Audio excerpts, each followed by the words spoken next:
Okay. Hey everyone, welcome to Gimbalabs Playground. It's the 16th of January, 2024. It's snowy here in the Northeast United States. There's no school in my hometown, um, but excited to be here on the playground with all of you. I'm going to share screen for just a moment to give a quick intro to what we do here. Basically, Playground is the space where we get together every Tuesday at 1800 UTC to talk about projects, big and small. It's been going since the early days of 2021, kind of started up during Fund 2 of Project Catalyst as a place for people to come together and make sense of this new technology and these new systems that we were all experimenting with. And it's kind of evolved into what it is today. So I just dropped in the chat a link to the Miro board that you can see on my screen. You can see that right now we're in season 3 of Gimbalabs Playground. It started in September, and like most school years in the Northern Hemisphere, it'll go until about May of this year. The way it works is anybody's welcome to present, and it's a really simple process. All you have to do is find a link to this Miro board. It's available at gimbalabs.com/playground, or if you attend these meetings right here in the chat. And all you have to do is find an empty presentation slot, drop in your name, what you want to talk about, and that's it. You're officially scheduled. So we don't send reminder emails, but we just trust people to be where they said they're going to be. The agenda usually works like this. We start up around 1800 on Tuesdays. We give this little overview that I'm giving and any other announcements from the community before starting the main event at quarter after the hour. And people use the presentation time in a lot of different ways. It's a very flexible space. All right, so you might want to pitch a product you're working on or a Catalyst proposal that you currently have. You might have the very beginnings of an idea and just want to talk about it and get some feedback. Or maybe you don't have a product or an idea at all, but there's just a concept you've been thinking about, and you need some people to help you make sense of that. That's also a great way to use a playground session. So, for example, in the early days, one of my favorite playground sessions was we just asked the question, what is a wallet? Are we using the word wallet the right way? And we let people talk about the different things that they meant when they said that word. And we realized that we didn't all have the same definition. But most often it's some combination of the above. And what a lot of people do is they give a short presentation and then they open it up to questions and conversation. And everybody who's here kind of warms up as we go along. Any questions about how we do Playground? All right. And just a quick look upcoming, we've got some good ones coming up. The Andamio team is presenting the platform. We're going to build a bridge from here to PPBL 2024 next week. We'll have updates on Mesh PBL in 2 weeks. The Marlowe team from IO is coming on February 6th to share the latest on Marlowe. And Alex runs Tarex, and he's been doing a lot of writing and kind of bridging the gap between a lot of different concepts. So this should be a really fun one as well. So that's the upcoming agenda. That's what we do here. But that's enough from this overview. What I'm really excited to do is to hand it off to our presenter today, Robert. And as I understand it, you're kind of new to the Project Catalyst ecosystem. Yes, very, very new. So excuse me for any if I don't get all the terminologies, but Okay. trying to learn as fast as possible. Yeah, thanks for joining us today. And so you attended town hall and you've got a project called Jamaican Shredders. This is what you're here to mostly talk about today? Absolutely. That is correct, James. All right. Cool. Well, we can jump right in. You're able to share screen. I don't know if you want to Okay. start with like Yep. an overview or a presentation. Sure. I mean, maybe I just talk a little bit about myself just very quickly, just to kind of intro. So I'm born in Sydney, Australia. I've been living in Shanghai for 18 years. That's 18 here in Shanghai, China. So it's literally seeing the rise of everything around me. And as you know, obviously here, there's a lot of people interested. I would say in terms of crypto in general and NFTs, China plays a massive part in that whole ecosystem. Um, but anyway, from myself personally, being here, my focus, and just to give you an insight about my background, is I'm basically a director here. So we work with film, live theatrical productions, events. And usually I'm the guy who comes up assigned by the agency or the brand to come up with creative concepts and ideas. So that's in my background, just to kind of put it in there, is I did a musical show called Miss Saigon many years ago in London and around the world, basically as a lead role. So I was a singer in my past, doing this show for I did 3,000 shows, I think it was. Yeah, so that's kind of like the essence of myself, and then Yeah, I'm starstruck. That's awesome. I'm not. It's funny because not many people know Miss Saigon here in China. It's actually banned. And then the other show musical I did was called Jesus Christ Superstar in London. But I did the movie version of that many years ago at Pinewood Studios. It was I think in 2000 under Universal Pictures. And I was one of the 12 apostles on that. So that's kind of like where it all kind of came from the creative process.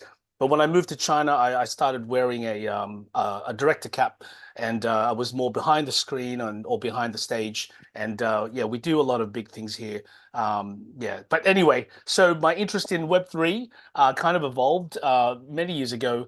Obviously, starting with Bitcoin, as probably most people, and trying to get that first Bitcoin first, and then from there, kind of digressing. And really, in the early days, I think this was probably 2000 and I'm not mistaken, 2017, 18, then, I bought my first, bag of ADA, not a lot, but just got in there. It was one of those ones you had to get. And, in the first pump kind of went up and then everybody went crazy. So I was kind of exposed to that. And of course, the whole ADA ecosystem. And then a couple of years ago or 3 years ago in 2020, a guy from Tokyo reached out to me and pulled me into a project, and I was the COO, sorry, of a company of it was let's say an NFT management. So we were working with a lot of Japanese IPs and actually other IPs from around the world, and trying to basically uh, introduce them into NFTs and this. And one of the projects we did work on was called Cosmo. Cosmo, which is like a white rabbit. So it's a famous white rabbit in Japan, and we created a PFP collection of about 5,555 NFTs, released that. The markets weren't that good at that time, but it was a great experience. We also IEO'd one of our own tokens. It's one of those things where you kind of have this amazing, you have a dream of having your own token one day and being able to search it on CoinMarketCap or CoinGecko. And then you realize actually you just, I mean, the liquidity, trying to keep that alive is another whole story. And you kind of go, okay, so we learn a lot of lessons. And I think part of you'll see in this presentation is putting those lessons learned into that. So anyway, that's me in a nutshell. Very open, very easy. And should I share my screen now, James? Is that good? Sure. Yeah, great overview. I might have blabbled a little bit too long there, No, but no, no, no. That's, I when I watch sports, I really like to hear the background stories of the athletes, so this is great. awesome. Thank you. Cool. So look, okay, so I'll get straight into the project. Let me just minimize the screen so I can see. So we're working with a company, and the guys actually we're all kind of best friends and best mates in this. So Smack Bang Films, and I'm part of this production as well. So one of the creatives on this, and it's called the Reggae Skate Park Jamaican Shredders. So this is really the birth of this whole kind of, to a degree, working with this actual documentary. And as it says here, documenting the building of Jamaica's first Olympic skate park and founding of the first Jamaican Olympic skateboarding team and the journey towards the 2024 Paris Olympics. Okay, I'll continue. Let me make sure it's there. Boom. Oh. Okay, so this is what we call Propane Labs. So Brendan is a buddy of mine, and he was here in Shanghai, but now based in Sydney. He's an Aussie guy as well, and his background is in advertising. So he would do a lot of the biggest commercials in KFC here in China, and amongst many other brands. And Sammy is actually he was a concert promoter in Sydney as well, but from LA. And he has all the kind of connects with different celebrities and IPs and stuff like that. So we've kind of come together and build, as we've said here, Propane Labs. And I think our combined experience in various industries is probably one of our biggest strengths. So entertainment and advertising. All right. So why propane? Because we are high energy, economical, efficient, consistent, reliable, extremely versatile, and hopefully safe. And of course, one of the key ingredients in spray paint, and why that's important will come out a little bit later on in terms of spray paint, because we are trying to tap into that hip hop culture, which includes not only skateboarding, but of course graffiti and other and music as well. So what's our mission? So to manifest an NFT collection that has true utility, social responsibility, and return for the holder, both physically, emotionally, and financially. And I think we put that really at the beginning, because this whole thing is about NFTs. And I know, and I guess we all know, there's a lot of negative. I mean, NFTs have had their day, right? And there's a lot of talk, pros and cons. And right now, I guess we can look at it from Bitcoin ordinals, or I can go on about this, but I guess it's not like here, I guess in the industry, one could say NFTs, it's not like exploding in its, in its glory as it was 2 years ago when it really first came out. So we want to say, what can we do differently? How can we change that again? And how can we, I guess for us, the NFTs are here to stay, but how do we take it to the mass population? So second mission, to showcase Web3 in sports, with ways never before seen that benefit those who need it most, i.e. young skateboarders and Olympic hopefuls, specifically to our project here. Then finally, one of our missions is to make Cardano ecosystem the most well-known blockchain, well, at least in all of Jamaica. So that's one of our, that would be one of our goals. Okay, moving on. So, what's the problem we're trying to solve? And I think this is really the crutch of this project. So away from the allure of beautiful beaches, tropical climates, reggae music, and rum, Jamaica's history has been strife with poverty, struggle, political, and social unrest. So Steve Douglas, the gentleman you see on the right, is working to change this by building the first Olympic skate park in Jamaica, and by building the team, community, and road to the Paris 2024 Olympics. Now, we just actually spoke to him a couple of days ago, and the challenges, he always reminds us of the challenges in Jamaica of these Jamaican kids, street kids, and how they treat skateboarding. It's when they, first of all, not everybody can afford them, so they might make it out of pieces of wood that they have. But once they do have their own, or they're given as a gift, they treasure it like nothing. It's more than a toy to them, or a, it's really a lifestyle or a life choice. And Steve, who we're working with, is the vice president of Jamaica Skateboarding Federation, and also on the Jamaican Olympic Committee, committee member. So for us, once he reached out and he said, look, we need this, we need funding, we want this. So we decided we can help. So via documentary, skate park, and Web3. Okay, so our solution. So we want to build fandom and awareness with ingenuity, gear, and a touch of insanity, as we all are in Web3. So we are, as you can see, all the arrows kind of converging into the NFT collection, which is the key here. So again, fan engagement, Olympic journey, real world assets, skateboards, airdrops, swag, and gear. And then from that NFT collection, we're hoping, not hoping, that the plan is to go with the Olympic skate park to help support that, the documentary, and the Web3 mobile game. And then from that, and you'll see later on in the proposal, how we want to make this into a bigger picture. So, we do have a bigger plan and a roadmap and a long game, which is the Skate to Earn and Skateverse. Okay, so this is just very, an overview of the roadmap. And already there are some moving parts to this. And again, we had conversations literally last night, or early this morning, should I say, with a couple of production companies in Jamaica. So at least it just gives an overview, and the general goal here is, of course, launching those NFTs. And I know timelines looks tight, and I agree this might need a little bit of flexing, but as we've done this before, and we've already started with some of the mechanics and also the creatives, we're confident that we can release it within the time, and more importantly, within the time that we've stated inside the Project Catalyst. And as you can see down here with the film submissions and the Cannes film, I mean, again, we've pushed that obviously for 2025. And then, of course, the bigger plans of the Skateverse and all this is really, again, we're trying to be obviously realistic. We know we can't do everything at the same time. And, we want to make sure what we do and we do it right. Okay, evaluation. So the impact. This project funnels impact directly to real people with real dreams. And I think that's all for us anyway. That's one of the most important things. We are trying to help real people and outreaching to communities around them. So it not only directly to, say, a skateboarder, but it will affect the skateboarder's family as well. So our futures roadmap, supported and distributed via the Cardano blockchain, could very much change lives and livelihoods through the power of a token economy in Web3, which we believe very much.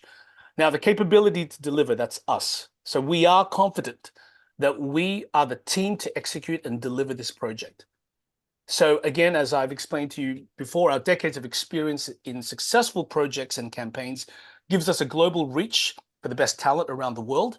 Additionally, and I think for me this is important, via our past failures and mistakes, we have built the foundation of humility, but with the power of determination to succeed. Okay, timing.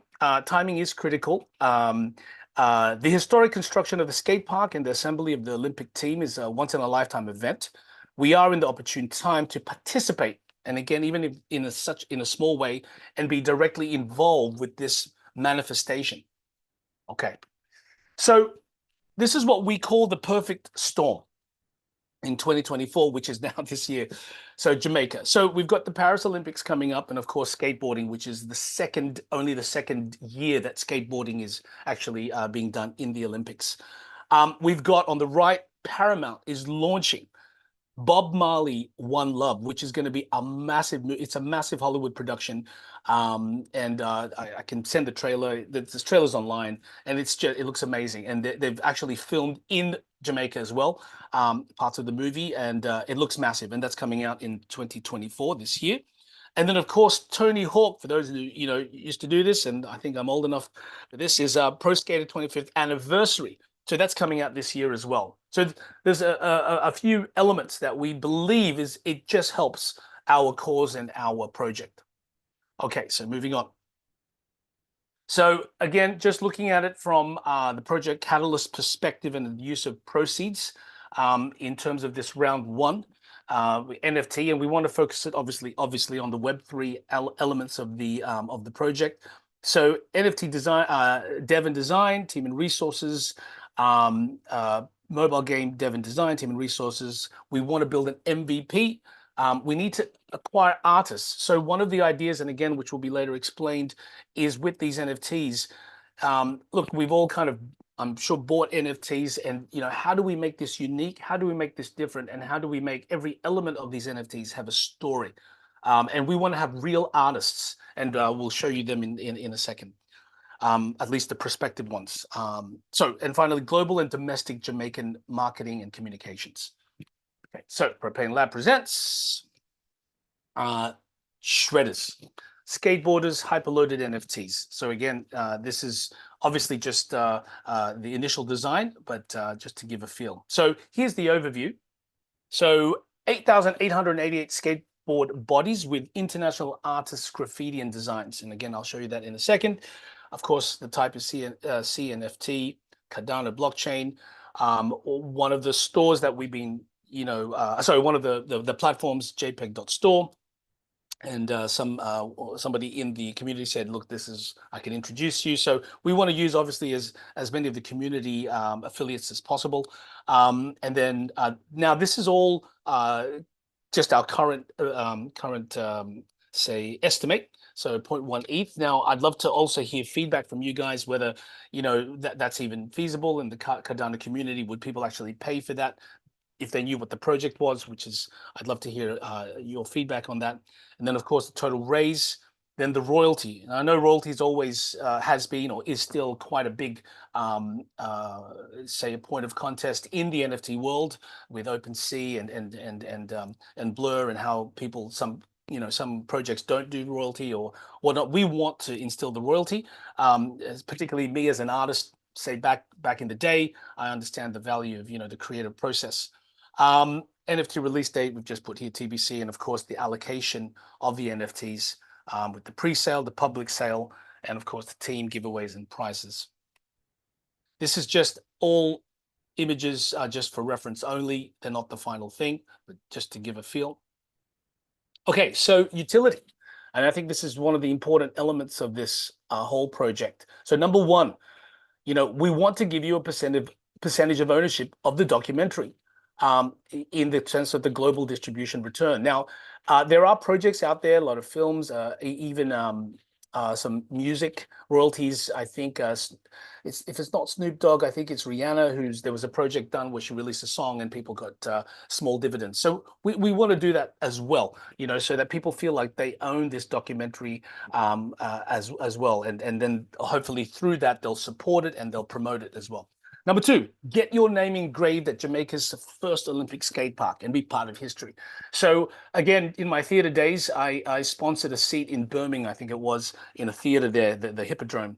And so I saw my little name on a seat. I don't think it's there anymore, but I did it at the time, and I think it was for a few years. And it's just nice to say, I guess it's more kind of street cred and just kind of feel good and say, yeah, I got my names on the actual Olympic skate park. Even though I've never been to Jamaica, you guys haven't been, you can say, hey, my name's there, and we'll take a photo. You can kind of share that on social media. Access to special content, behind the scenes, and personal messages from the skaters. And all of this is, of course, very easy for us to execute. One signed giveaway. Okay, so, and again, this is just all, if you buy one NFT, this is what we're hoping to give you. Again, just to kind of reiterate that. One signed giveaway, like a shirt, a photo, a poster, something, personal, that say the skater signs it and we send it to you.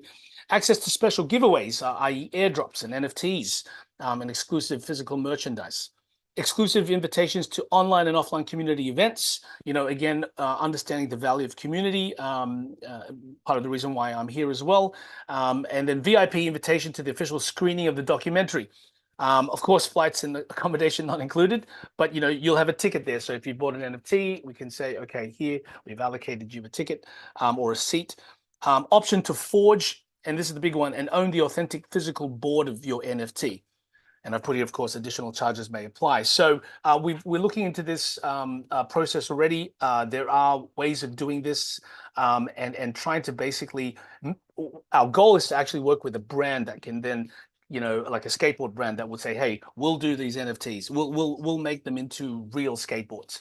And that, of course, be fantastic. If not, we will, our plan B is to actually do them here in China and create them here, and then put the whatever NFT it is. And one of the processes is, and of course we're still kind of working this out, is to streamline it. So just like I think art blocks, as some of you may know, on OpenSea, art blocks, the way if you want a particular NFT from this particular artist, you have to go through them. And it guarantees obviously authenticity, which is one of the important things in this kind of realm. Okay, so that's the NFT utilities.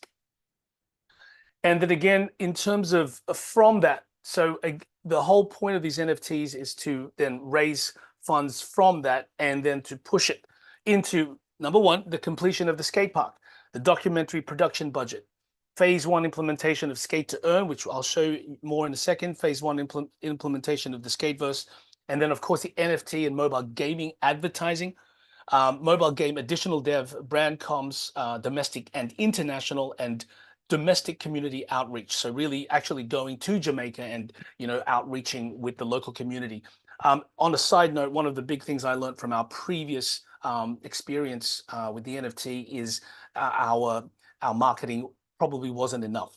And the value of marketing, which we don't want to make that same mistake here. Okay. So let's go phygital. So again, as we said in the utilities, so embracing the concept of phygital, each NFT holder will have the exclusive opportunity to forge a physical skateboard uniquely printed with the design of their own NFT, bridging the digital and physical realms for a tangible and personalized gaming experience. So you're playing the game, and again, these NFTs, the idea of this is that they get put into a game, but actually that game, you can also have the physical version. Now, one thing that's really interesting, again, actually from a company that when I was watching the art blocks and the Moonbirds and that whole NFT kind of community, we are currently looking at a technology called Trace in order to verify, authenticate, and connect both the physical board with the NFT. So we've reached out to Transient Labs. Some of you may have heard of them.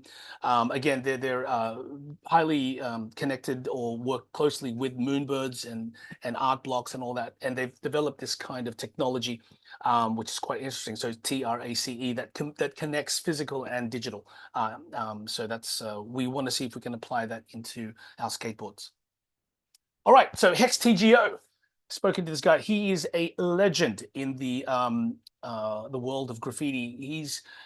Some people would say now in LA. He's based in LA as one of the OGs. And the design you can see on the back of this screen, he made famous, or his claim to fame is that black outline on the on his images was his, say, initiative or tag.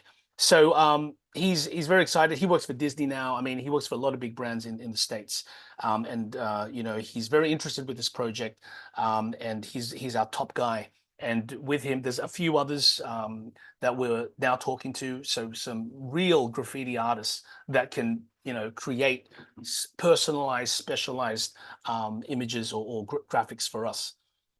Okay, and these are some artists from around the world. Again, some of these are from I know most of these guys, actually all of them to be precise. And again, just showing here that we do want to use real people for these artists. And we want to make this a global event as much as we can. So reaching out to artists from all over the world, all backgrounds to participate in these NFTs. And this is going to be our challenge. Again, just going through this, I don't want to bore you guys in terms of the scheduling and stuff like that.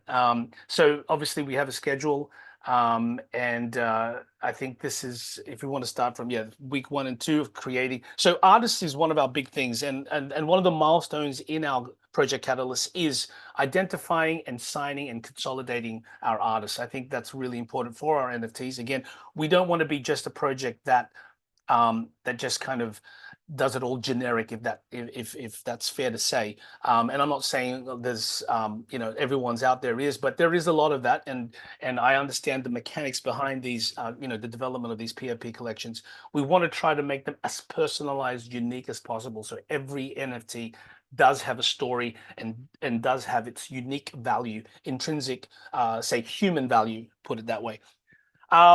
Okay, so anyway, that's the NFT schedule. We can always go back to this, and again, I can share a link to everything I'm showing you, and you guys can have a look and any other questions. And then here, just a continuation of this. And again, just as a general point here, I think, as we say here, T-2 weeks, building that hype is critical to a successful NFT collection, and the community, and really trying to get people into and understanding the story and the journey, I would say, with the NFT collection. Okay, so moving to the mobile game side of things, which is a big thing, and we understand that, and we're really looking into. So we call it Jamaican Shredders mobile game Olympic Dreams, built on boards, fueled by dreams, shred to success. So again, I'll just go through this quickly and get more to the imagery and stuff like that. So of course, personalized. This is all about the game and the mobile game. And I'll get to the most important part of this. And again, I'm not just flipping because you can, again, I'll share this with you. We want single player, we have multi-experience and multiplayer, so battle royales. And again, I'll visualize this more in the coming slides. But again, here, exclusive NFTs, earn rewards, gain tokens, and it's yeah, it's basically all about the skateboard, say, culture, and how do we combine that with Web3. Again, just in terms of community engagement, as I've said before, we want to make this one of the importance, and the gameplay in its the gameplay and it's the way we're trying to present it is as it says here. However, our mantra is easy to learn, hard to master.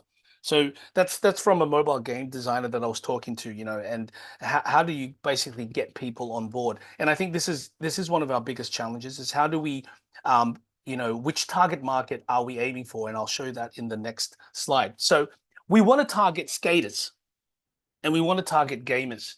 And I'd love to also hear your thoughts on this as well, in terms of understanding, in terms of mobile gaming, Web3 versus Web2.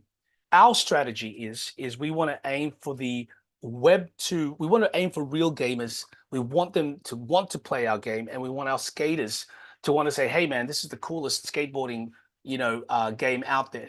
And then we move it to Web2. And again, I'll show you that in a second, in terms of a more visual slide. So we want our target market are the skaters and the gamers. So this is the game team. Gabriel Kane, that's me. I just kind of didn't want to show my face there. But anyway, you guys know it's me. And then John Prost is our lead game designer. He's a French guy, and then Leo Kerr, who's Taiwanese, and then we've got the team of Elsie, Sylvia, and Longan. And Longan, I've been working.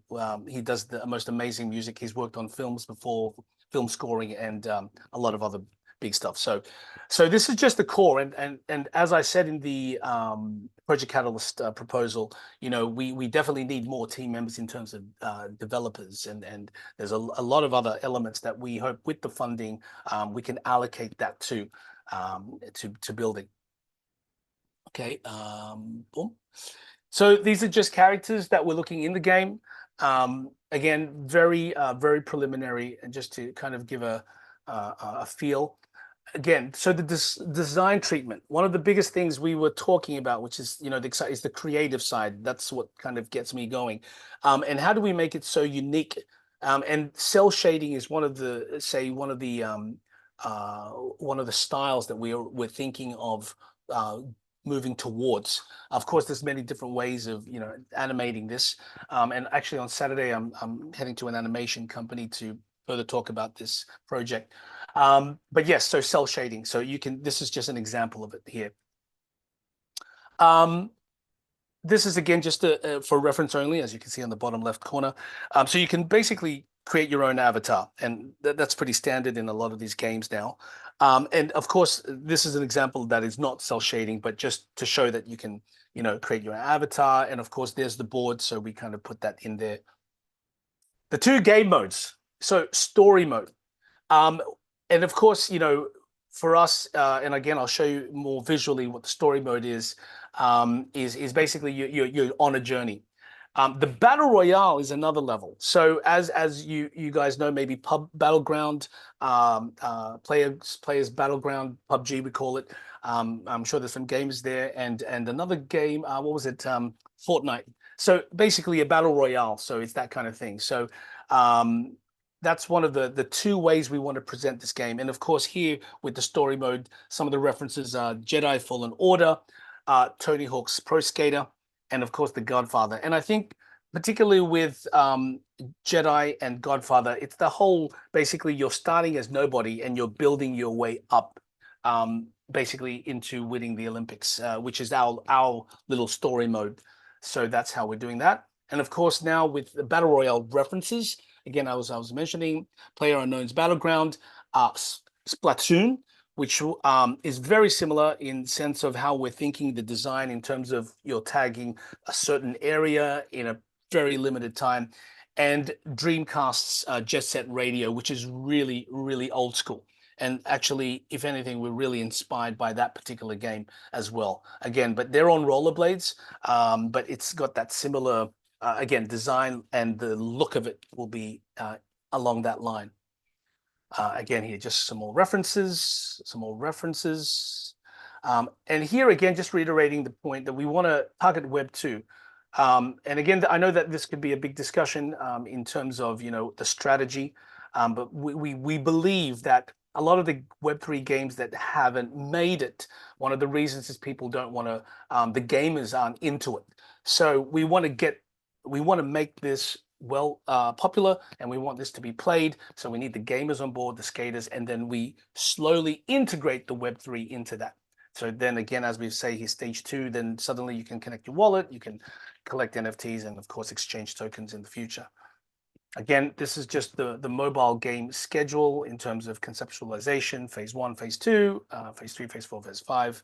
Again, just looking at that. And again, I will add this on the top so you can read it more. And we're looking at a duration of 11 months with a total budget of 930,000 US dollars. Now, of course, we're still mapping out the game, and in terms of its the design of it, which will play a big impact on the length of this. So meaning it could be more.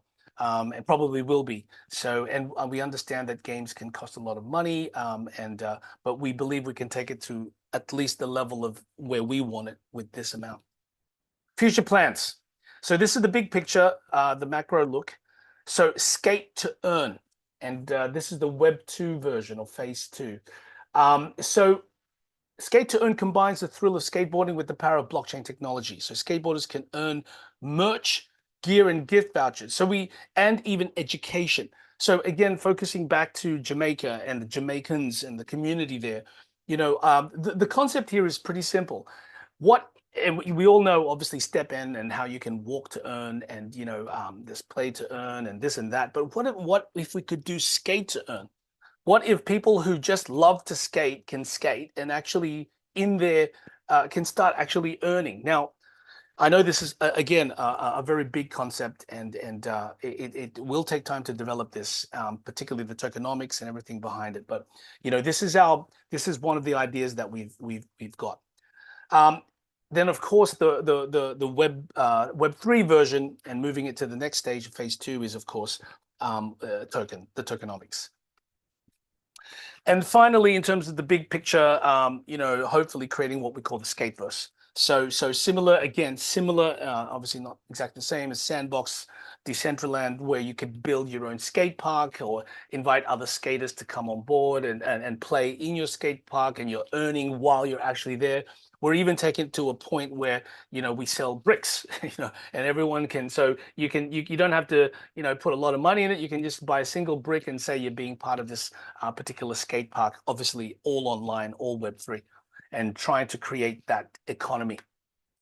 Well, why Cardano? I guess, this pitch is for the people that didn't know what Cardano is, and of course we've just put it here in point form.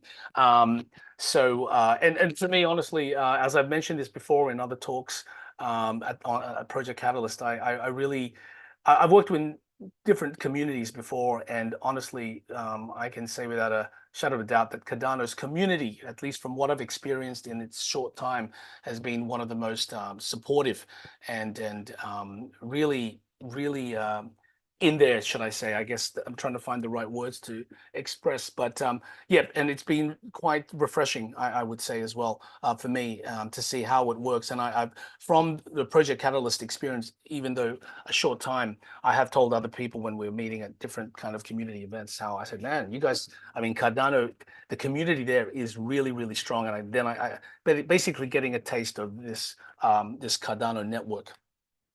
Again, I'm just showing this for people who don't know.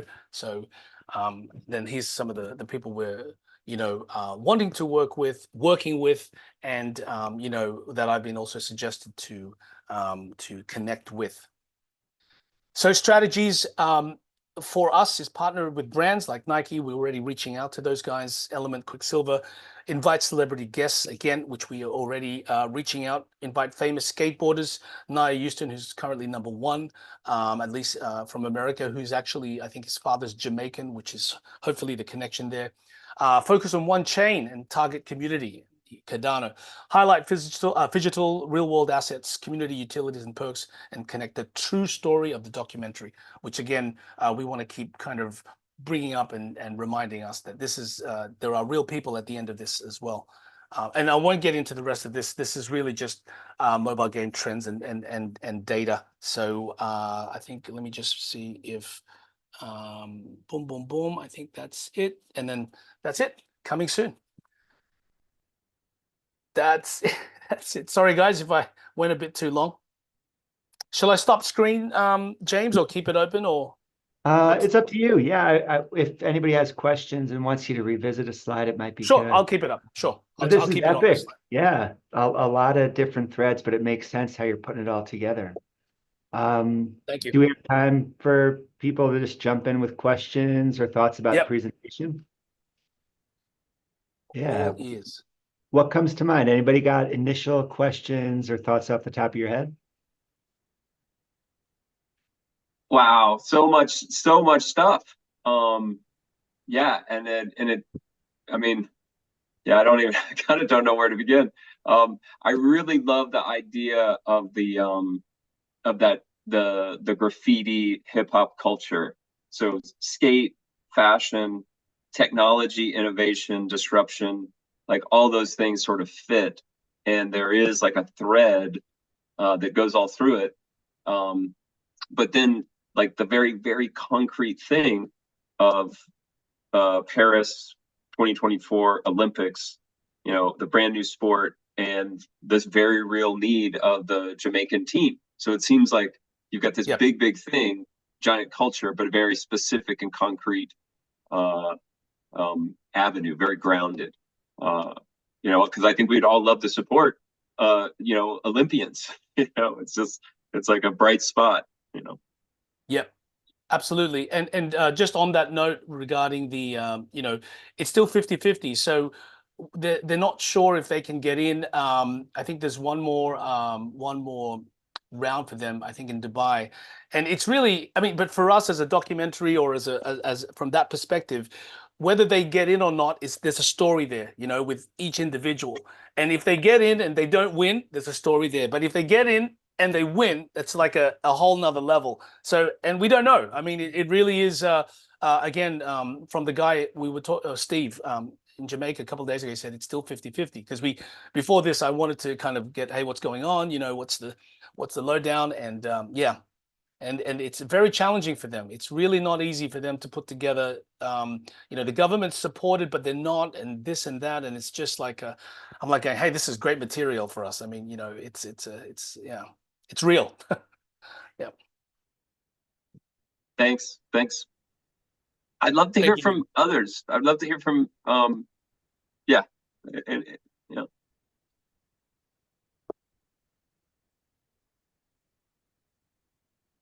Roberto, were you ever a skater? When I was, yeah, I guess when I Oh, was sorry. 12.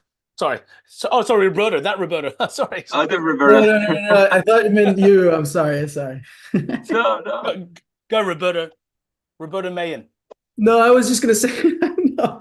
No, I just I did longboard, which I thought was much less likely to hurt my shins. So yeah, that was I just tore a lot of jeans with that one, but not skateboarding. Mhm. I'm excited to share this. My son is 12 years old and he just got into skateboarding in the last 6 months. So I'm fired up to talk this through with him tonight. Cool. Does he? So he's got his own board, obviously, and what kind of board is it? It's a DGK, D something like that. Okay. But when you were talking about fabricating the boards, that's one thing that this made me think of. I've had a lot of conversations with people just who are familiar with 3D printing, right? And just on-demand fabrication. Can you imagine a way to like license local shops to print these designs coming out of the NFTs? Like, is there a way to distribute the fabrication step? I guess I mean, look, I think the quick answer is I think there probably is a way. I think the question then is, trying to manage to make sure that they only fabricate the one, Right, right. right. Yeah. How do you stop them from doing multiples, right? And I think Right. that would be the challenge, but I'm sure there's a way. And we had thought about the 3D printing route as well. Of course, the materials and all that would be another, yeah, Yeah. challenge. But yeah, I mean, I think it's possible.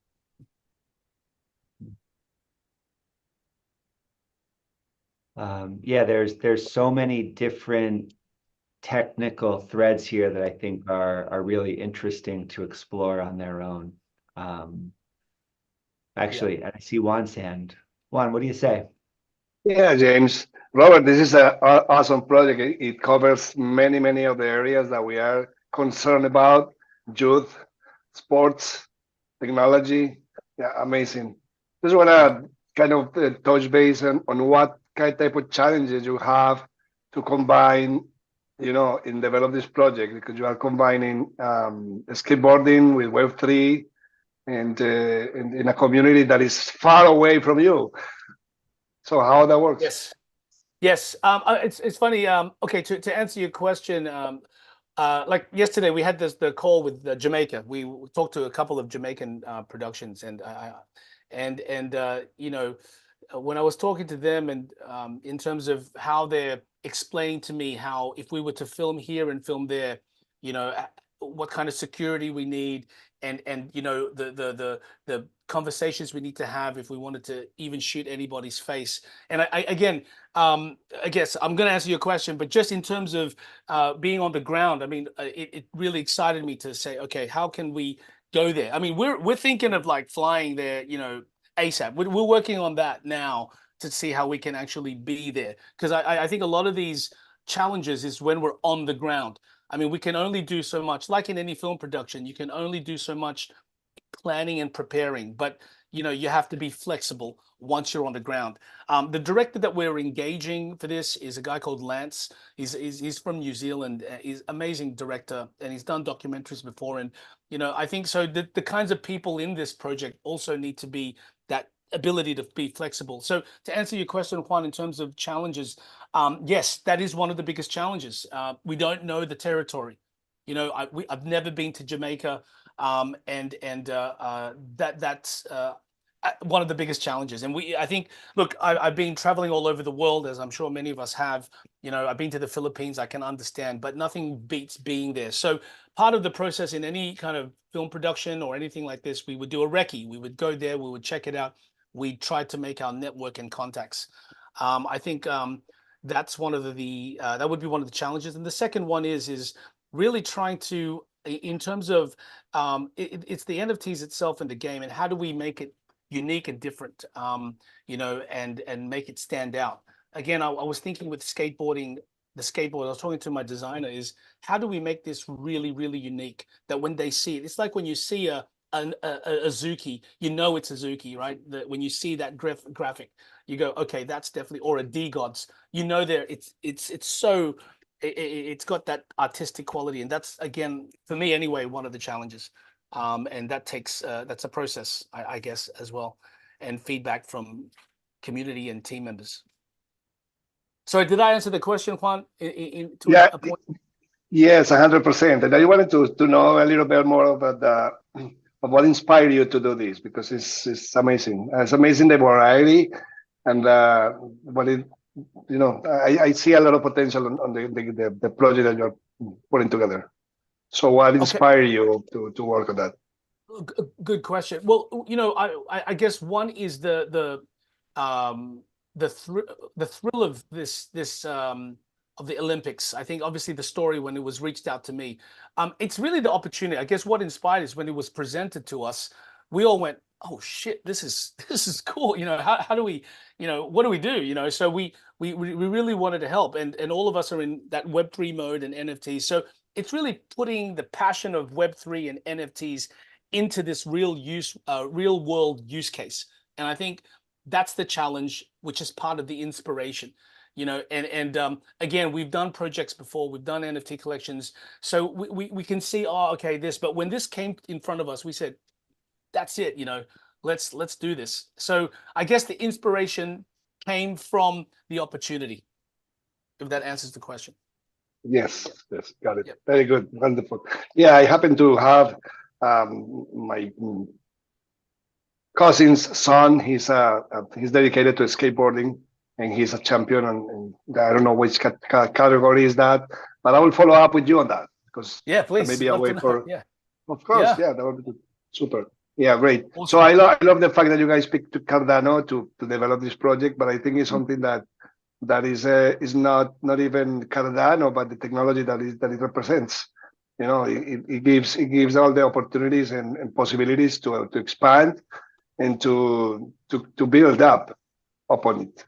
So yes, nice. By the way, thank you so much for stopping by to Sala de Cafe. I have the opportunity just to make this comment, so people can stop by. No matter if you don't speak English or Portuguese, but just go there and present. Thank you, Juan. Really appreciate it. Sure. Sure. Hey, Robert, Newman here. Yes, Newman. Yes. All right. So the thing that I was, that is exciting, and then we all struggle with, is just like, such big projects. But I'm looking at your proposal, Fund 11 proposal, and the milestones kind of like make it very clear and concrete.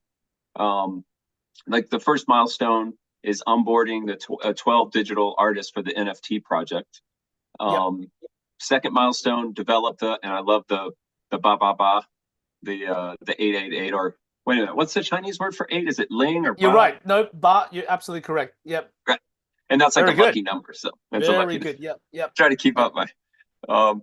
And then basically, and this is sort of a model that we know, that we buy an NFT and that supports a project, and that project is the documentary, right? And or the mobile game development. Yes. Elements of it will so with the NFT funding, it will go into several aspects. So Steve's main thing, obviously, from where he stands, it's building his community, a physical community, which is the skate park, that then gets verified by the Olympic Federation. So that's the one big step for them, because there are skate parks in Jamaica, but this is going to be the biggest and the official Olympic one. So that's the plan. Right. Yep. Right. Okay. So it's. Yeah, so when we buy an NFT, it's just general support for the physical skate park, the documentary, and some type of, and then the game. So it seems like then the game kind of takes milestone 4, from the sale of the NFTs, the progress of development and construction. Okay, so it's construction of the skate park. Yes. And then you've got like your criteria. You can do pictures and showing the development. Milestone 5. This is where you get into the game.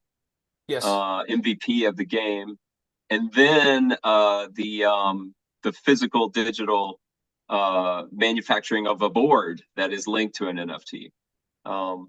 This is really, really cool. I guess back to like the very first one is how do we get what's the process of getting those digital artists, onboarded, and how does that go? Just so we go back to the beginning, like sure. We're already talking to Hex TGO. We've so Sammy in LA. It's one of his kind of old school buddies. But I guess the key there is the discussion. We eventually then have to write contracts. But he's aware of the project.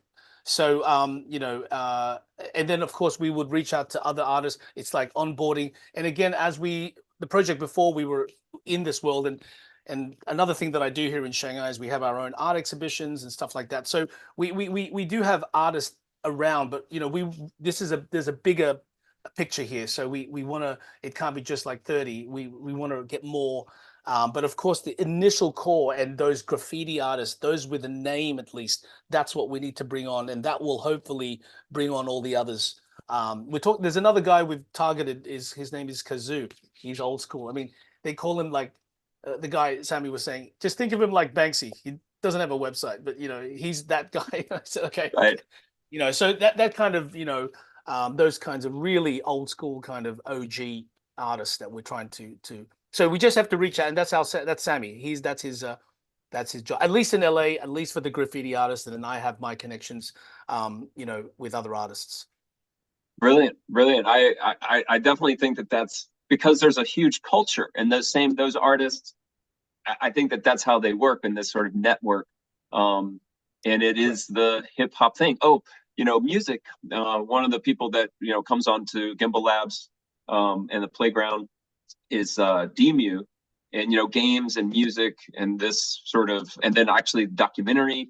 It would be really cool to see all of that sort of collaboration happen, which is one of the great things about an NFT and this big vision that you've got, is that it can connect all of those things up together. Yes. Yeah. That's Demu. wonderful. Okay. Is that Yeah. DEEMU? DMU. Demu.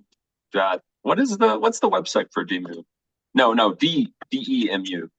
Yeah, it's Oh God, Demu.pro. I'm really my fingers. There we go. That's it. Got it. Um, Demu Pro. you know Thank that this idea of artist collabs and having a network of artists makes me wonder something.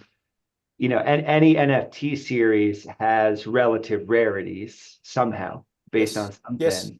Yes. Could there be board designs that are the work of two or maybe more artists, and those could be like ultra rare ones or something? Have you guys explored like collaborative outcomes to Wow. the art itself?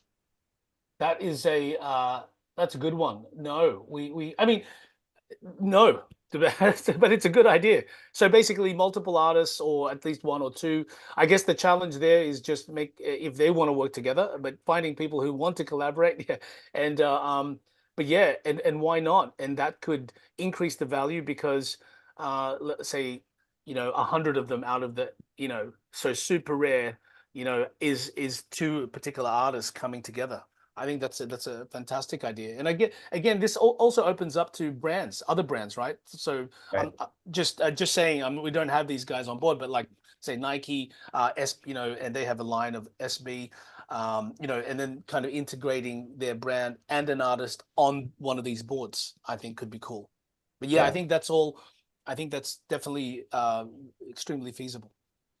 Because collaboration is. Oh, go ahead, Newman. Sorry. Well, I was just gonna say, like, the holistic nature of the culture, the fashion. Fashion is one of those things.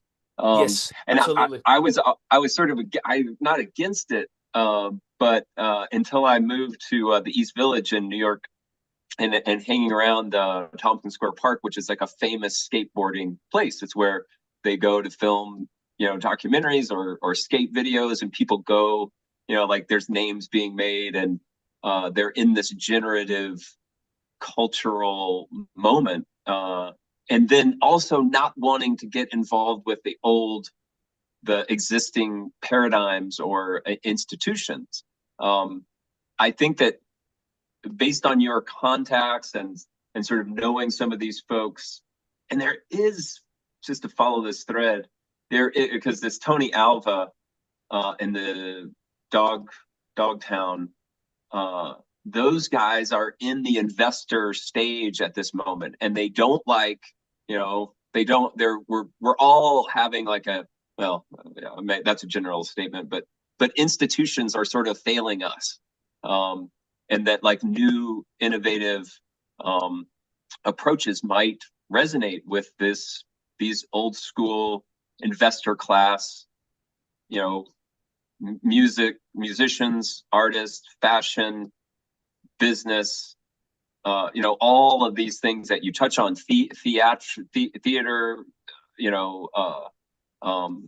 media production, all of that sort of goes in there. yeah, it's intriguing. It's really cool. And you've presented like a great sort of, frame for the whole thing. Thank you. Yeah, yeah. I don't, it's not necessarily a question. It's just, yeah. Super. We By talk the about way, inspiration a lot, and one of the ways inside of the development teams who are exploring ways of collaborating, we often talk about the Hollywood model, right? What happens on a film production? Hey, a team of people gets together and becomes an institution for 12 or 18 months, right? Absolutely. Once you're done, you distribute back again. And maybe some people will collaborate again, but that just every time I think about that model, I want to see it more. I want to see that be the way of operating. And it's not the same thing as Uber, right? It's not the same thing as outsourcing and contracting. It can be a very intimate and unifying experience. It's just not forever. And so like what's does that spirit apply to other parts of this project in any way? Can you see that being a way of kind of selling the project? Yeah, I mean, James, I mean, spot on. I mean, I think, I've been in multiple projects like films and musicals, and you are a family for that period of time, be it ups and downs, and and then once the project is done, or the show is done, or the film is created and distributed, people do go their own way, and yes, some people then continue and maybe collaborate. And as a director myself, I usually work with the same people, right? So I'll say, okay, let's do the next one. So yes, I think that element that you've just described fits perfectly inside the whole NFT development. I think that's really where that focus comes in. Of course, the documentary in itself, in its own right, is that as well. And it's that whole journey. And I think this is one of the key words in this project is a journey. So yes. And then the journey of this very I'm thinking of the Jamaican bobsled team and this sort of cultural Cool moment. runnings. Yeah, cool runnings. Yeah, and the cultural moment with this major media push around Bob Marley and the new film. Yes. I know that the photographer, a New York lady that was based in my neighborhood, who was his like personal photographer during those very short time that he was around, but went on tour with him during all those tours. And she has a new book or a re-release of the book. So there will be a giant spotlight on Jamaica, this summer as that movie comes out, and all of this sort of Would stuff. you know her name, Newman? What's her name, please? I don't. I just heard her on the radio. She just did a radio. I can do a quick search to find her. No problem. Okay, photographer of Bob Marley. Okay, and a lady, right? A lady, yeah. Elizabeth, Julia, something. Yeah. I'll check her out.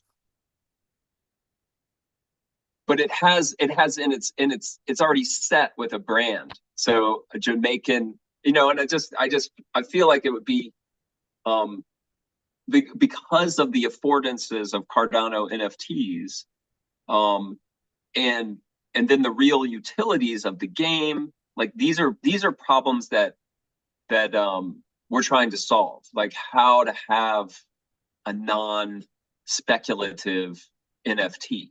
And to me, for instance, Direct Ed, which is a project for like a coding school in Africa, in Nigeria, Ghana, where you can spend a few hundred or a few thousand ADA to support an individual student.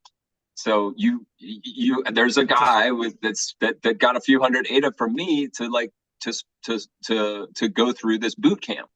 And I would love to be like, and it's very real. I'm like, oh yeah, there's somebody that I made an impact, direct impact. And so, and then to be able to follow them, like if they make it, I mean, you will create the documentary So it's just like, oh, right, I was a part of it. It's just one of the great things about NFTs, and addresses the sort of like speculative or pointless or scammy nature of Yep. it. It's just like, this isn't a scam. This is a very real way Yep. to do charity or donation work. Yeah. And then with a lot of upside with like creating that magical game economy, because we are creating value in games. It's just, it's always gone to the game developers or game, industry. How many hours, I know Nori is on, like, how many hours did we spend playing World of Warcraft, and it just, all that stuff sort of just vaporizes. And wouldn't it be cool if somehow, like, it could be, that value could be somehow distributed in a more equitable way or in a more tangible way. Yeah. Absolutely. I'm very interested in the game economy mechanics. Me too. Well, I'd need help in that when we get to that point, Newman. So I'd love to hear your feedback on that too, in terms of that side.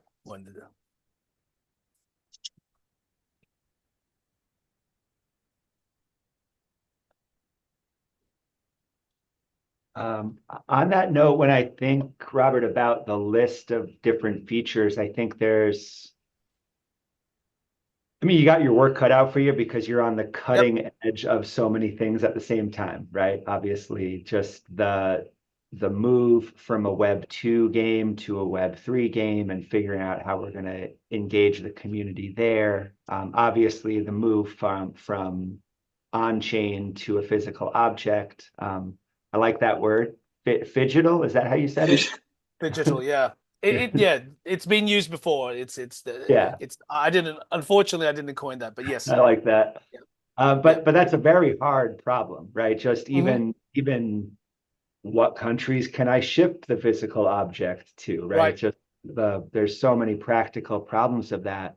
The one I haven't heard yet was having people's names on this new skate park. I think that's a really innovative one. I'm not aware of other NFT projects that are promising that kind of thing. Yep. So yeah, I think that's a really cool idea. I would lean into that. Cool. Okay, that's okay. Yeah, because it moves to the concrete. It's just like, this is a real thing, and especially if it's a blockchain to a concrete block, to a literal block. A literal block. Yeah. Hey, that's a good one. Yeah, I like that. Okay, blockchain to concrete block. Yeah. Yep. Nice. Yeah, yes. And then engagement with these young people. I think Juan mentioned that, like getting young people like active and engaged and sort of imparted their story. I mean, sport, long live sport. I still believe in the Olympics. I think it's one of the cool things that are out there in the world. So getting involved in it is pretty cool. And I guess the Olympics, in a way, have tried to, now they've got, the roller skating, the skateboarding. I think even the hip hop dance. I think it's part of the Olympics now, right? So they're really, I do. There's the other side of the coin there, and I guess we all know that some of the real hardcore skaters, I mean, they're against that, right? Or the hard hip hop culture, they're against it being so, become almost globalized, as you can call it, or commercialized. I don't know, whatever the word might be. So there is that kind of, I guess, side of the coin. But that's why we want these real, like Hex TGO. We want these real people backing this project, or at least affiliated or supporting it, so that they can say, oh, okay, these guys aren't just, it's not about just that. I mean, they've got the OGs behind them as well. So I think that's part of the challenge as well for us, to not make it so distant from those guys who are hardcore skaters or gamers. Yeah. I think you have to, as the world is spinning down, you have to make the best of what's still around. Wise words from Sting and the Police. Right. I think we have to use the illusion, have to use these things, and it seems like embracing that and making it more real. I've had the opportunity to know a couple of Olympians, Wow. and sort of support and watch them, and that's where like that's where it makes meaning and has real impact. Unfortunately, there is a layer of scum around everything that we do. Sure. But there is in this instance, I think the kernel is good. That it is just sort of the scaffolding, this is a term we use around here, is sort of, kind of Yes. it is global empire type stuff, and wasteful, et cetera, et cetera. But there is a beautiful story there of a group of people trying to better themselves and reach peak excellence. Yes. And that's a Agreed. story that we all want to be involved in, and we want to help out. And if it's Agreed. yeah. And again, on that note, it's quite interesting again in terms of timing that Jamaica has never had an Olympic skateboarding team, so this is really the first one ever.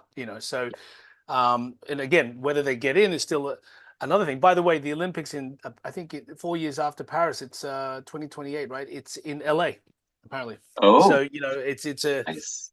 there's So the a story there kids, too. yeah. So the kids are an 8-year-old kid who's just learning to skate and gets a skateboard, and he, is one of the little junior members. Then he may be like going to LA and have like a full-on experience with this game, with this documentary, with these clothes, with this music, Potentially. like Yep. fully, potentially, that's what we're looking for. I mean, ideally, not ideally, sorry. The original plan is really to follow them up until the Paris Olympics, and whatever way that follows. But of course, if they don't make it, we might then just continue it on until the 2024, because at some point they're going to have to get in, right? So, Yeah. I mean, Yeah. one way, hopefully anyway, one way or another. I mean, and of course with our support and, the community support. So that's the power of the community and hopefully, getting them to the Olympics. Yeah, that's great. It's cool. Inspiring. Thank you. Hey, anybody? Robert, Yeah, do you have, oh, sorry, go ahead, Juan. no, go ahead. Just Yeah, just wondering, Robert, if you had any questions for these Cardano community members here. Yes, I think, yeah, absolutely. I just one of the key questions was in terms of just curious with NFTs. Of course, I've done some research into the different platforms and stuff like that, and I think really more from a price point and maybe the community itself. In terms of the pricing of these NFTs, is what we stated viable? Is it like, oh wow, that's a no, I'm not going to buy that, or it's too expensive. I mean, in terms of the community itself, how they feel about the pricing of these, and I think I'll go back to that. That's just one of the comments one of the questions I would have. I'd really love to hear the community's perspective on that. Maybe I can go back. Yeah, you had it a little bit north of 500 ADA per NFT on the slide. Yep. Just go back. It absolutely sounds like a lot, no doubt about it. Yep. But you're promising a lot, right? So it's hard to say, and I think there are people who would respond well to your value prop and this price point. Are there 8,000 such people globally? That's the question. Yep. Right? But this is where, if you guys are serious about giving people the chance to invest in a high grade documentary that, listen, if the Jamaica, you know, it's kind of like futures betting, right? If this team won in the Olympics, how valuable would this documentary be? And so Right. you're almost giving the NFT buyers a chance to bet on that team in a unique way. And if you really lean into that mechanism of, right, is there a chance that the holder of one of these NFTs would make their whole investment back? It's not Yep. impossible, It's not right? impossible. So Yep. yeah, I don't know. Yep. It's a Yep. tough one. Yep. No. So that's absolutely spot on. I mean, again, we don't know the story, right? We can't predict the future, and I think one of the ideas also that was kind of floating around when we were talking internally was, you know, if say one of the skateboarders, again, this is another level, and just to add it there is you know, had one of the boards that were, you know, just imagine this, the NFT you hold, you know, is being used by the skater. And, you know, again, of course, these are very personal things from skateboard's perspective, or, you know, he has the NFT, you know, I don't know. So however we connect that story, you know, and you're part of that journey, you know. So again, yes, but essentially, yes, if they do well, the documentary does well, it's all, there are, you know, obviously benefits to that. And that's what we really want to kind of map out as well. You know, and again, we'll take this to film festivals first. This is the usual process with these kinds of films, and you know, see how they fare in the festival world. So there's a lot of I guess outputs, one could say, you know, with this, if it really does, you know, well. And again, even if it doesn't, if we can even just do a good documentary that shows the story of, you know, that they tried their best and didn't make it, you know. So, you know, and there could always be part two. And again, we want to use these. I think, again, for me personally, trying to really make these NFTs come alive and be sustainable and maintainable and last would be it's a personal mission of mine, you know. So Yeah. I want to make sure that they work, you know. Here's a question. What's Yes.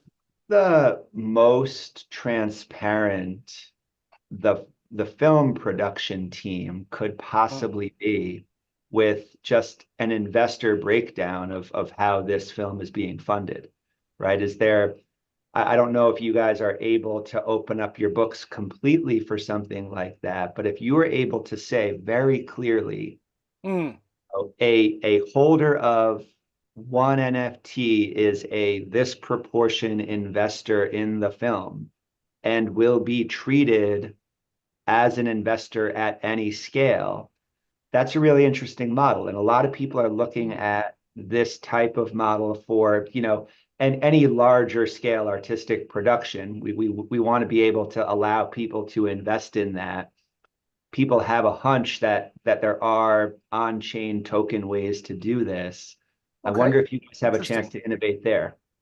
I mean, that's an interesting concept. Look, technically any investor who comes on to a film project or a documentary project, we would be obviously transparent. It would be part of the dealio, right? You'd have the use of proceeds, you'd have the breakdown of what we call above the line, below the line. And above the line is, for me, for those who don't know, are like celebrities that don't have a fixed cost, right? Directors, big names, et cetera, et cetera. And below the line is generally your crew and things that are have day rates and, you know, man hours, et cetera. Yes, I mean, the quick answer there is yes, we would be transparent in principle to any investor. So of course, as you just said, James, if those investors are multiple, you know, many, and they're all treated as investors, you know, the assumption there is yes, you would see what the budget is. You know, this is what so and so gets, and this and that, and of course, you know, with all the miscellaneous contingencies and et cetera, et cetera. Yep, absolutely. And yeah, I guess that gets into that sort of royalty line. Yes. And that's in our sort of zone where the smart contracts that run that royalty is something that I have not seen. So could you talk me through, like, secondary sales and Yep. and for 10%, and then what adds those up, and really specifically, what is the PL there? That 1% is PL. Propane Labs, that's us. Propane Labs. Of course. Yeah, Okay. yeah, PL, yeah. So yeah, so look, I think again, royalty being, you know, I just as a general note, when NFTs came out, I think what really revolutionized them was the fact that people were getting royalties, ongoing derivatives, you know, forever and ever, and that's what changed. That's what I think 2 years ago or 2 to 3 years ago now, when royalties first, sorry, when NFTs first started, was like mind-boggling, you know, and really changed the landscape. Now, of course, then the big players were coming against that, and now it's this whole, you know, just trying to acquire users with Blur saying, okay, no royalties and all that kind of stuff. But again, as an artist myself, you know, I definitely advocate the royalties. So in regards to this is, you know, obviously from the way we'll approach these artists is we're not going to pay them. Like, for example, Hex TGO, right? So we're going to say to them, hey, we're not going to pay you. Please donate or you know, donate your works. And what you get in return are the royalties. So how they get any kind of remuneration is through the purchasing and the ongoing royalties. So that's how we would map that out for these people, you know. And of course, you know, because we are using the skate park, and we want to give back to them and make sure it's ongoing and can facilitate. So the idea of this royalty pool in terms of secondary sales, meaning once, obviously, if you bought one Newman, you know, you pay, well, as it here, right, say $200, you know, okay, that's the first sale. But if you resell it, say the value goes up and you resell it 10%, say to 1,000, you know, well, what we're saying is there's inside the contract, the smart contract, you know, so it's out of it just goes directly into the royalty. So once you've sold it to, say, James for 1,000, you know, he pays 1,000, but then you get your 800, but 10% of that from both you guys comes to through the smart contract comes to these different wallets, and then we make sure that they go into, for example, the skate park, the artist. So we then pay those things. So that's it. That's the royalty kind of process. Now 10% is quite high, I have to say. I mean, in general, for royalty for NFTs, I would say it's on the high side. You know, generally they're from 3% to 5% to 8%, you know. So, but, you know, again, because of what we're saying, what we're giving back, and, you know, we're going to be transparent with it. You can see where it's going and track it and trace it, whatever, you know. We want to give back to these people because, yeah, we're using their works, their art, et cetera, et cetera. Yeah, I'm fascinated with it. I would love to. I don't have a lived experience of royalty or secondary sales. I'm kind of I would love to see it work, because there is something about it in that media intellectual property. There's some mystical things, and I feel like it's kind of where some of the shenanigans of artistic, you know, like large scale sort of artistic endeavor, with all these middlemen that sort of arbitrate, you know, and all that sort of stuff, which I would love to get. I don't know, I'd love to see a round like of people. Has everyone here done that? Has everybody been in a secondary sale where royalties went directly to someone? You know, like if you just put in the chat if you've ever done it, or if, because that to me could be the fuel for like, it's an innovation in my mind, you know, like it's a true innovation that could be disruptive, that really could shake up the impact, especially for these artists, you know. On a side note, I'm very good friends with the musical supervisor of Mamma Mia. And this is just a story about royalty. And he was also the big guy on Les Mis and Miss Saigon and blah, blah, blah. And he has a house in Saint-Tropez. So I stayed over there because we were working on a project. And he drives me into this amazing kind of, you know, chalet, and, you know, overviewing this and that. And he goes, "Robert, welcome to the world of royalty, darling." And I was like, holy shit. I said, damn, that's, you know, so royalty pays, you know. So for him, making money from, he never has to work again, you know, just from Mamma Mia and Miss Saigon and Les Mis, and, you know, it really makes lives change. So there is that royalty thing for artists who are struggling and trying to make ends meet. NFTs really change that. And, you know, as we have all seen, and the stories there. So when these big marketplaces are trying to take that away, you know, I can see where that kind of, you know, kind of battle comes. You know, it's like, hey, this is our art, man. You know. And the interesting thing is, and I know that there's some other folks who want to talk. I always love to talk. But the interesting thing is that the platform for all this artistic creation is the game. And the game can have fashion, music, visual art, voiceover work, you know, interaction design, you know, technical design, like all of that sort of like comes together in a game, as opposed to a theatrical piece, a film piece, you know, like Yep. these. So it's like a different distribution model, and it really could be, if, you know, I could envision. I mean, I think it's already happened. You know, like somebody gave like a statistic about that we make, like, there's more money made in games, or there's more money made for development of games than there are for movies, and that's Hollywood, Bollywood, and China put together. And I was like, what? Okay. You know, that, you know, anybody can make up a number, you know, and who knows who I was talking to, but it begs the question, like, in 10 years, what, you know, where will media budgets be, and how will that be distributed?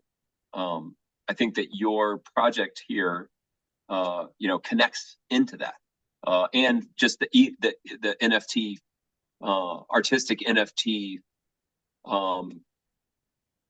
ecosystem addresses, you know, that's the focus of that whole thing. Yes. And it's what's intriguing to me, and it's intriguing to me, that project. I'm curious what the baby steps to that are, you know. Yeah. You know. You know. We could design a whole series of playground sessions just from those questions, Newman. Oh my God. Yeah. Unfortunately, I should filter that stuff out. I'm like, oh, that's just too big, man. I got to jump off too. But Robert, yeah, thanks for, as you can see, you get us cooking with a presentation, and then people really start to go. And this always happens. We get into the best conversations right as we're running out of time. But I'm really excited that you shared this with us, and thank you. It's super exciting. And please come back if this project really does take root, and if you get the Catalyst funding, if you need a place to come to do reporting or to get feedback, always be sure to keep us in mind. Well, thank you very much, guys. And again, thank you, James, for that. And of course, thank you to Juan for kind of introducing me into the Gimbalabs community. Really, really appreciate it, and very helpful. And thank you to everybody here for the feedback. It does make a big difference, just even bouncing it off and saying it out loud. So I really appreciate that, guys. For sure, Awesome. for sure. Excellent. Feel free to use this video link in yes, please. Promotion. So there's a Yes, tweet please. from the Gimbalabs account on Twitter. I'll post the links in the Discord as well, just so you have them. But yeah, use this however you'd like. It's open. And yeah, if you need development support down the road, be sure to reach out. Juan, what do you got for last words? Yeah, the last words will be inviting Robert to take a look at Game Changer as an option, a project that is going to help me a lot. I know the technology is developing in a way, and Adriana have done such a good job with that. So just take a look at that. Will do. Game Changer Finance. Yeah. Yes. Will do. Absolutely. And thank you so much for coming over. It's been an honor to meet you, and look forward to see you here. My pleasure. Thank you so much, guys. Take a look at the calendar and come back. I will, for sure. Absolutely. Sure. Thank you, everybody. Thanks. Thanks again. All right. Bye. Thank you, guys. Everyone.